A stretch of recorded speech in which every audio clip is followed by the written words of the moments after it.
Welcome to the New Money Habits podcast, where we talk about how to create a better plan for your money so you don't have to live paycheck to paycheck. Here are your hosts, Sarah Jones and Nino Villa.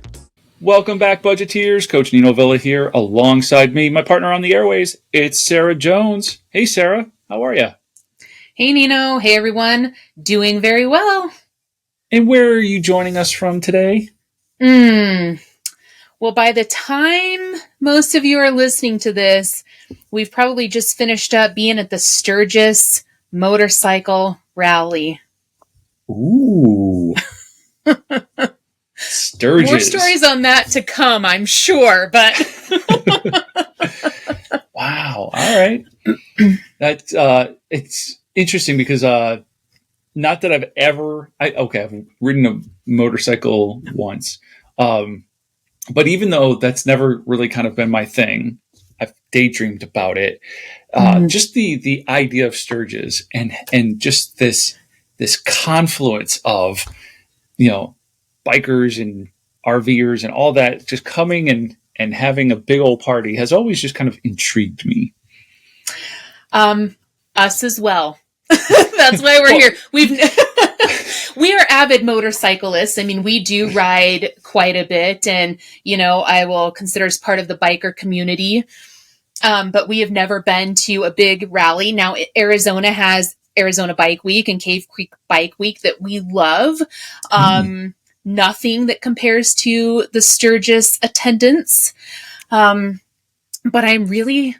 And again, when you guys are listening to it, it's already over. But as we're speaking right now, it hasn't happened. And I'm really I am intrigued. I am just to be surrounded by that energy. And I'm not going to lie, guys, I love the sound of a good motorcycle. And so hearing it and just, the smell of leather, that's right up my alley. So. Awesome. I used to like a good sounding motorcycle, and now I'm on a pretty main artery right here, and at 11 o'clock at night, 2 o'clock in the morning, certain people just have to hit it a couple extra times, and you're like, really? It's like the middle of the night.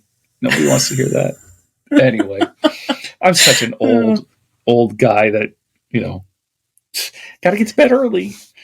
And yet we're the same age. Right. All right. Well, shoot.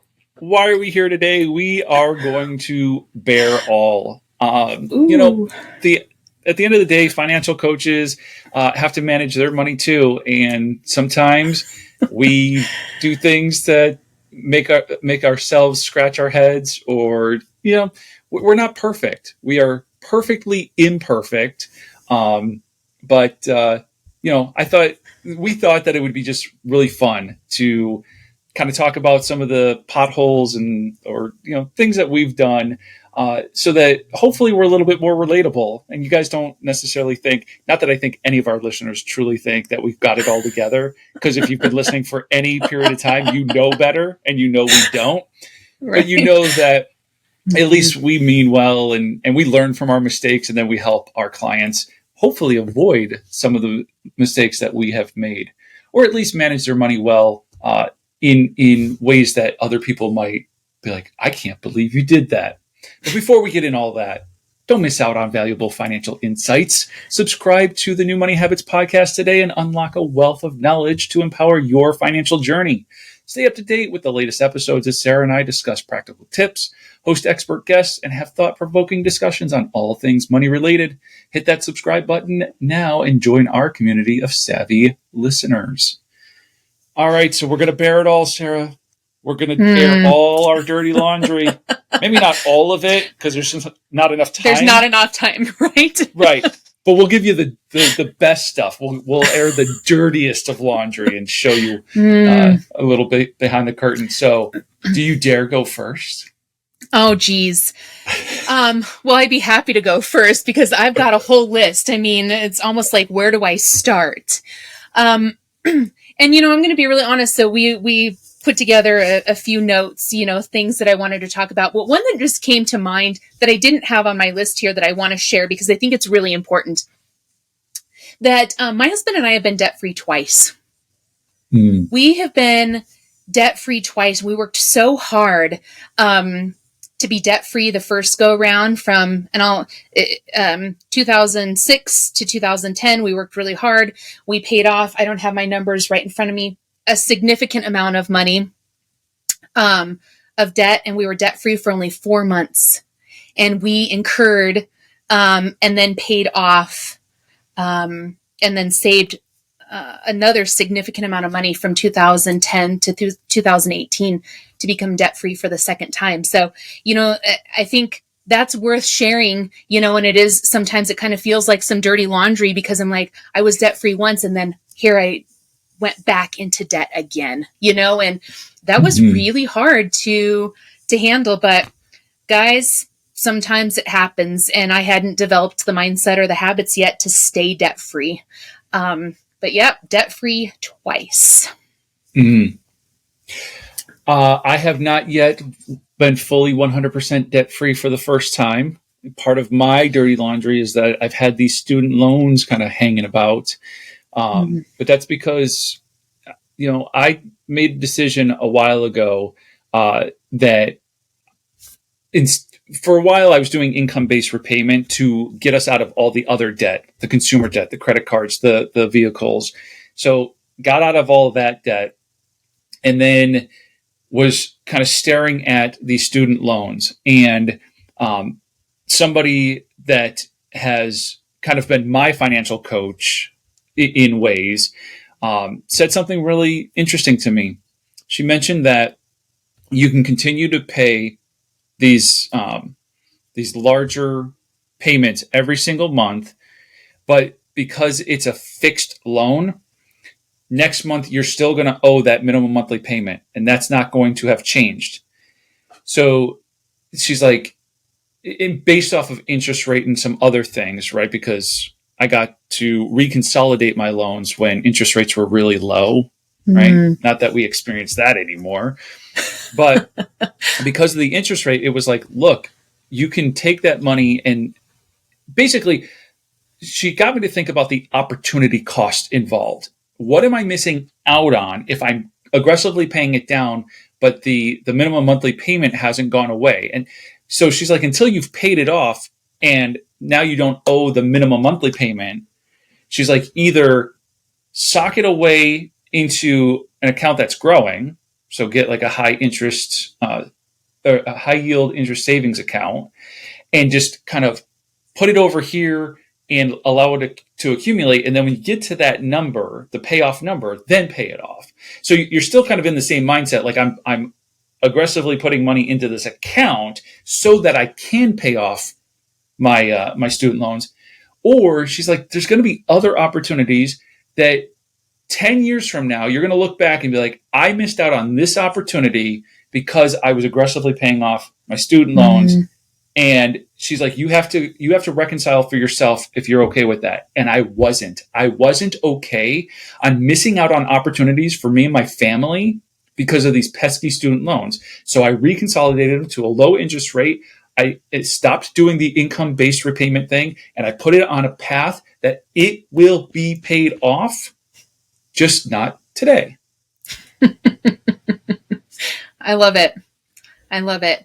That's one thing, I've, good or bad, have never had student loans to, I'll use the word deal with, but plenty of other debt for sure. One thing that's really shown up for me, and I'll say, I've talked about my scarcity mindset with money quite a bit on this podcast, and and I'll be real honest, guys, and this is another, call it a dirty secret, but scarcity has shown up for me this year again, in a lot of ways. And, I talk so much about it that sometimes it's hard to admit that it's kind of shown back up for me. And it's shown up in ways that even though we've planned, my default before was always, and I've shared it before, but if you've missed it, that I've always said I do some shady stuff to to not pull out of my savings account for like the emergencies or the unexpected things that come up. If I put money into a savings account, I will do about anything humanly possible to not pull out of the savings account.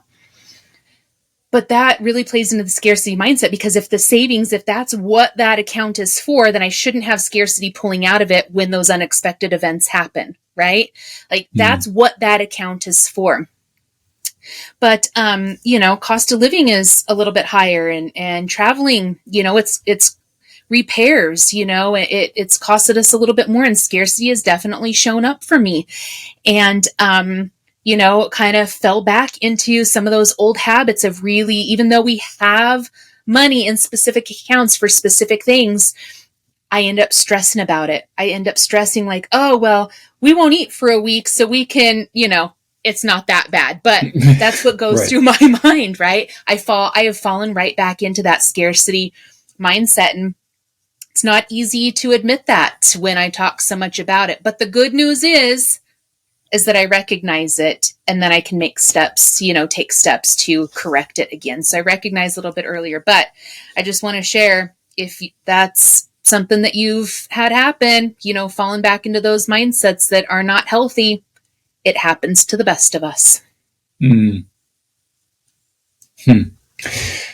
mindset stuff is really interesting, right? Because you think you have so much control over that, and sometimes our circumstances around us really attack that mindset. We can have the healthiest, maturest mindset about something, and circumstances just come knocking at the door. We've heard it in the past. It's Murphy's Law, right? Murphy is showing up and he's bringing his friends, and just trying to attack our peace and our confidence and our that mindset that we have, that we're like, we know that it's going to be fine and everything will be taken care of.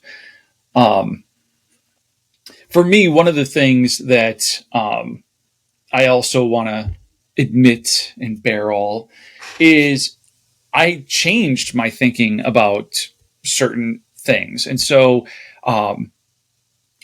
once upon a time, I was all about like, I'm just going to pay off the debt and I'm going to pay off the house and I'm just going to get out of it and whatever. Right. And that's still kind of the plan, but it's not just like the student loans. It's not as aggressive. And along the way, I was kind of presented an option, basically. We were kind of growing in this house. We bought this house 13 years ago. We're growing in this house. We're feeling like it's getting a little bit small. And what do people typically do when they feel like they start to outgrow their home? It's time to sell and buy something bigger and whatever, right? But if you're selling your starter home, even if you're getting some money out of it, if you're selling high, you're buying high. So it's like, man, if we were going to sell, even take the proceeds, put it down as a down payment, we're going to be in a mortgage that's higher, whatever. So it was like, you know what? What if we just look at the house and made a couple of upgrades? And would the upgrades then satisfy that itch that we have for a little bit more space or whatever? So, I established a home equity line of credit so that I could upgrade the house, which then kept us in the house for the next 5 years. Because that was 5 years ago. And so instead of like, yes, I took on some debt, and yes, between the primary mortgage and the home equity line, my mortgage payment went up a little bit. But you know what it didn't do? It didn't go up as much as it would have if I would have sold and bought bigger. And so I changed the way I thought about that. I was like, wait a minute, we're supposed to be debt free except for our mortgage, I've heard in the industry, right? And so I know that doesn't necessarily include a home equity line of credit, but I was like, wait a minute, these two things, the primary mortgage and the second, I owe less together than I would had I sold and bought something else. And so my payments are also smaller. And so I had to change the way I thought about something to see it differently, to open up an avenue that allowed us to make our home a little bit more functional, but also satisfied the space that we needed so that we didn't feel the itch to move. Wow. It is about perspective, right? And just making choices. And and doing what's really best for your family, right? Mm-hmm. Might be against the grain from what other people think, but it's about doing what's best for you. I have one that might shock you because I've been pretty vocal about something. So I have one that might shock you. Are y'all ready for this? I'm sitting down. We use a credit card now for everything. Whoa, if you guys can't see because you're not watching on YouTube, I am blown away. I just got blown back into my chair because Sarah doesn't use credit cards. I've been pretty vocal about, we've used them for fuel while traveling, but I didn't like the way that they made me feel, and you and I have had several conversations about made me feel I was paying for last month's stuff this month, but gasp, we use a credit card for everything during the month now, minus our contributions to retirement, because you cannot use a credit card for that. Right. And minus my cell phone bill because I get a discount for paying out of my regular debit account. So that still comes out. But everything else now we use a credit card for. And, I call that kind of a bear all, like this dirty little secret, because I think credit cards are given such bad name, out, and don't use it. And we've talked about this. They're just a tool. And as long as you use the tool in the right way, you can use it very successfully. And I wouldn't say I was necessarily stressed out about how we were doing things before, but since we switched, I freaking love it. I love it. What? Which is a huge shift for me. Huge shift. But this just goes to show that just because you did something before or you didn't like something before doesn't mean that your life hasn't changed and your discipline hasn't changed, that it can't now benefit you. Right? Yeah. And it goes back to doing what's best for your family, even though it might go against the norms out in the world. Yes. Well, welcome to convenience. For me, like you said, it's a tool, right? And we've had this discussion, but I'm going to digress and I'm going to go on this tangent for just a moment, because the protection, the convenience and the protection, I very much rather put the bank's money at risk than my own, right? And so with as much traveling as you and your husband do and whatnot, I just wouldn't want to put my money at risk. So a credit card would be like, this is just a extra layer of protection. And like you said, it's just a tool. And as long as you use the tool properly, and we've said before, it's a tool like a circular saw is a tool. A circular saw is a very helpful, very necessary tool for a carpenter. It's also a very dangerous tool. They can cut a limb off. They can cut a finger off. That can be very dangerous. So credit cards are the same. They're very helpful. They're very powerful tools that can also be very dangerous if you don't use the tool properly. So learn how to use the tool properly. There's an L in that word somewhere. But I trust, Sarah, you know how to use the tool properly, and that's why you're feeling a sense of some of that stress kind of just going away. I definitely do now. And I will say, before we used it and paid it off every month, but it was very stressful. Now we've been using it and paying it off every month, and it's not stressful. It's actually eased. It actually showed me that I was carrying some stress around that I just hadn't recognized. Right. And so this simplified things for us. It's simplified so much. I make one payment a month now for everything. And I'm just like, dang, this is amazing. Right now, will I say, is it for everybody? No. And will I continue to do it this way? I have no idea. I'm going to do it until it no longer works for us. Right. And then I'll move on to something different. But, for right now, I think I've worked on the mindset, quite a bit. I understand how I can use it better. I understand how our life is different now. And I was just like, what if we just give this a go? And I'll tell you, I think it'll be around for a little while. But yeah. as somebody who has been doing it for a while, let me give you this piece of advice, because like you said, it's not for everybody. But if you're going to make that switch, if you're listening to the show right now and you're thinking like, yeah, it would be easier just to kind of put everything on auto pay with the credit card and then just make the credit card payment at the end of the month or whatever. Just because you're using it for things like automatic bills and maybe some other very specific spends within your budget, keep it there. You don't use it unless it's on your budget first, right? Mm-hmm. And that's going to be, when you first make the shift, it's really easy to remind yourself of that because you haven't been using it. So you're really disciplined. That's one of those disciplines that will be kind of attacked over time. Like, can you stay disciplined? Are you going to use that credit card when it hasn't been budgeted? And just kind of keep that in the forefront of your mind as you're doing that.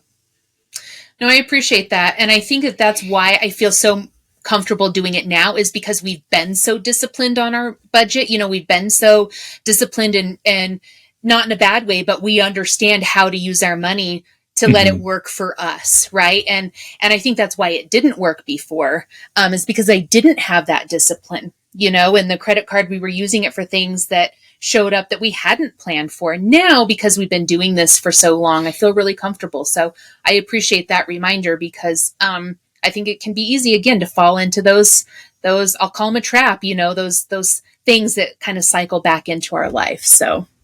Yep.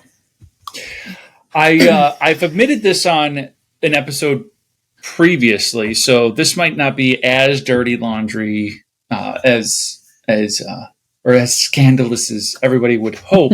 But last September, we're going on almost a year now. Last September, I leased my very first car, and that's something 5 years ago, if you would have been like, Nino, you're going to lease a car, I'd be like, haha, you are crazy. No, I will not. Because I really, really, really, really like the idea of buying a vehicle and repairing it. And last year, we just got to a point with our minivan, as much as I wanted to continue to repair it, it just financially, it was hitting us every couple of months. It was one thing after another. The guy I take the car to got to a point where it was like, I cannot in good faith tell you that this is the last repair. I know it's the next one, but I cannot promise you that it's the last one. And so, I did not make that decision lightly, but I made the decision to lease a vehicle. And here we are. We're about 10 months into that. Right now, other than the monthly payment, I don't really have regrets. It is nice to drive around in a car that isn't overheating or not turning on or doesn't blow cold air in the 118 degree Phoenix heat. Mm-hmm. So while I don't like the payment, when I think about, what it was costing us to repair, and if I would have taken that number and divided it by 12, I was getting to the same number as this lease payment. So I don't like the payment part of it, but at the same time, I don't really have regrets about getting my family into a brand new vehicle. I'm not going to do that whole safe and reliable thing, although it has some pretty cool safety features. I will tell you, though, going from the brand new car with all the safety features to driving my car, which is a 2008 Dodge Caliber with 189,000 miles on it, and it has treated us so well. I have to remember it doesn't have all those same safety features. So when I'm going to go change lanes and I turn on my turn signal, I actually do have to look over my shoulder because I'm not going to get a little beep, beep, beep, beep, beep to let me know somebody's in my blind spot. But I digress and I say, you know what? So far, I don't regret that decision. Now I get to change my mind if something happens in the future, and because I said right from the get-go, when I admitted that I got a lease, I'm like, this is my first time. I think I understand it. It goes back to only investing in things you understand. I did research. Mm-hmm. I think I understand it. That doesn't mean it can't throw me a curveball sometime down the line, but so far so good. Nice. You know what I know we've talked about it on a previous episode, and, I've said that I don't really have any regrets with, any of the choices because it's led me right here. But I will say I do have a not necessarily a regret per se, but I do wish that when we became debt-free the first go around, I really do wish, Nino, that the program that we followed at that time really hit on some of the mindset stuff and really worked for the long-term success and the long-term financial health of, our relationship, our marriage, and our relationship with money, because it didn't. And I don't want to, I'm not blaming it, but I learned how to obviously become debt-free, but I didn't learn how to stay debt-free. And I don't necessarily have a regret, but I do have a wish that I didn't have to go into debt again, right? To learn some of those things, because that was, I really don't have my number, but I mean, I'm sure we're pushing upwards of $180,000 or more. And that's, it was about $60,000 plus from 2006 to 2010. And closer to $89,000 from 2010 to 2018. So we actually went more into debt after I had been debt free, right? God, eye-opening. That was eye-opening. So I wouldn't say it was a regret, but I do wish that I would have learned the steps and the mindsets necessary to stay debt free, and because that could have potentially saved us 8 years of frustration and heartache and marriage troubles and all that, which is a whole nother episode. But I just wanted to throw that out there, that I don't necessarily have a lot of regrets, but I do wish we would have been able to learn the mindset, the stuff that would have lasted us a lifetime the first go round. Because that second stint of being in debt and paying it off, I don't think was necessary. If you don't mind me asking, you had mentioned, though, some of that was medical, right? Or some was medical. Yeah. And so I can't, I don't think anybody can fault you for that one. It's not like you signed up for that. You weren't like, oh, it wasn't cosmetic. It was, No. It was necessary. It was, but I do believe that had we learned some techniques to plan for some of that it maybe couldn't have been as bad. And I don't generally say, good or bad when it's associated, but we didn't learn some of the skills necessary to plan for those things that would come up. And so even though some of it was medical and you don't plan for medical, I had a history of having some medical issues. So that wasn't a surprise. It was a matter of when is it going to happen, not if, which is with a lot of emergencies. The things that, that happened with my son, that definitely we couldn't have necessarily planned for that specific to happen. But a lot of it was credit card debt, vehicles, attorney's fees, because I had gone through a divorce and incurred a significant amount of attorney's fees. There was a lot involved. So I appreciate that, with the medical, but I still believe that there was some skills that we missed that first go around that could have helped us plan better for the future. So, in an effort to read between the lines, maybe a heftier emergency fund, knowing okay, we're susceptible to medical bills, we should probably be putting more into the emergency fund, that sort of thing, right? Just planning from that perspective. Absolutely. And having a separate fund, not necessarily because of my personality, right? And putting money into that, that scarcity, this is where scarcity kind of comes back. If I put money into savings, I don't want to pull out of it, right? But having that specific medical account, knowing that we were very likely going to have some out-of-pocket expenses, deductibles, and those things, having it set aside and planning for that could have made a significant difference for the mindset, and there were just a lot of things that happened during that time that I think, again, could be a whole different episode that we could delve into, because there's a lot of things that happened that I think could be really beneficial to people. But to your point, yes, having a higher peace of mind fund, having a specific medical fund, because that was already part of our life that we hadn't planned for in the future. Right. And yeah, just, those are some of the things that I wish would have been different. Yeah. Well, there you have it. We've aired a little bit of our dirty laundry. There's probably more, but that's our time, as they say. We get to go as long as we want. But great conversation, as always. Our listeners, if you're ready to take your financial growth to the next level, you need to schedule your free discovery session with either Sarah or myself today. During your personalized session, we'll discuss your specific financial goals, gain clarity on your challenges, and explore how working with a financial coach can accelerate your progress.